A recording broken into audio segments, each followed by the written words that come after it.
I now have to make ends meet to survive the daily life, the real life. That's rent, food, gas, daycare, which are all basic human necessities that we need in our daily life. And I work really hard. I'm a full-time mom, but I'm also a full-time student. And I work. But still, these basic human necessities are highly unaffordable. They're unrealistic. So I'm grateful for everything that I receive, but I'm also very worried that one day I am a rent bill behind, a car payment behind, and that I won't be able to survive. Since 2019, Connecticut has seen a 13% increase in the number of ALICE households in our state.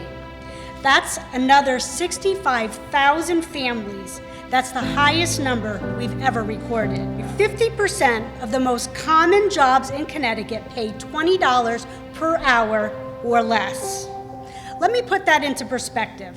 A single parent in Connecticut needs to make $35 per hour to buy just the basics.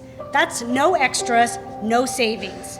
I can recall our peace of mind when the federal government expanded the child tax credit in 2021. Sometimes it was the solace of knowing if my kid gets sick that I miss a day of work, that I won't be late on rent or have to go to the food pantry.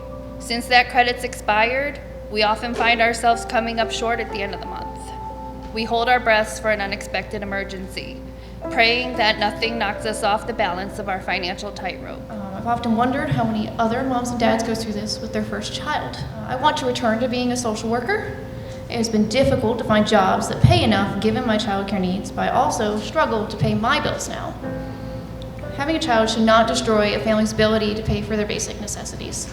No amount of mutual aid groups or supplies for local nonprofits can perform the function that the child tax credit can. Please support this important legislation so families like mine and those I served can provide healthy futures for our children. I work hard to keep my rates on the lower side, and I have even cared for children without being paid by families at times because I know that it was what was best for the children in my care. Children are the innocent victims of the cost of raising a family. I listen to the parents when they are going through difficult times, and I empathize with them as I have gone through my fair share of financial woes in my life. I do what I can to give them hope, but we have to do more. These are women representative of our ALICE households across the state, working as hard as they can at important jobs, at the jobs available to them. And yet, they are forced to consider whether they can even continue working and pay the cost of childcare. This sign here shows you that we're getting worse, not better. This is why this session, we really need to come out and we really need to show a force with our legislators to make sure that we shift the monies that are necessary to take care of the families that are in need. Every family here in Connecticut, every child here in Connecticut, they deserve to truly thrive. As a legislator, I take seriously how much we can and should do, to reduce housing costs, to reduce childcare costs, to reduce electricity costs.